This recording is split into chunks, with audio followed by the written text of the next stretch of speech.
Right, this is a small video for any of you out there that have a partner or someone that you share a bed with that snore like a wildebeest. Now this is called the head chin lift, or the head chin tilt. All you do, 2 fingers underneath the chin, lift it up and support the back of the head. Opens the airway.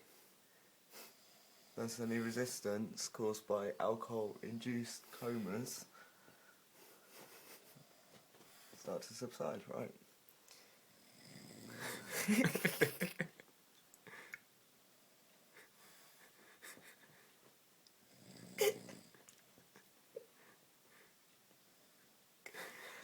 Right, and now here, I've improvised. This is a pair of gloves wrapped in a towel to tuck underneath his head and support it fully.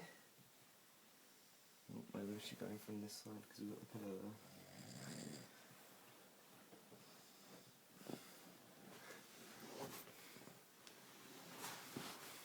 Voila! And he's breathing like a baby.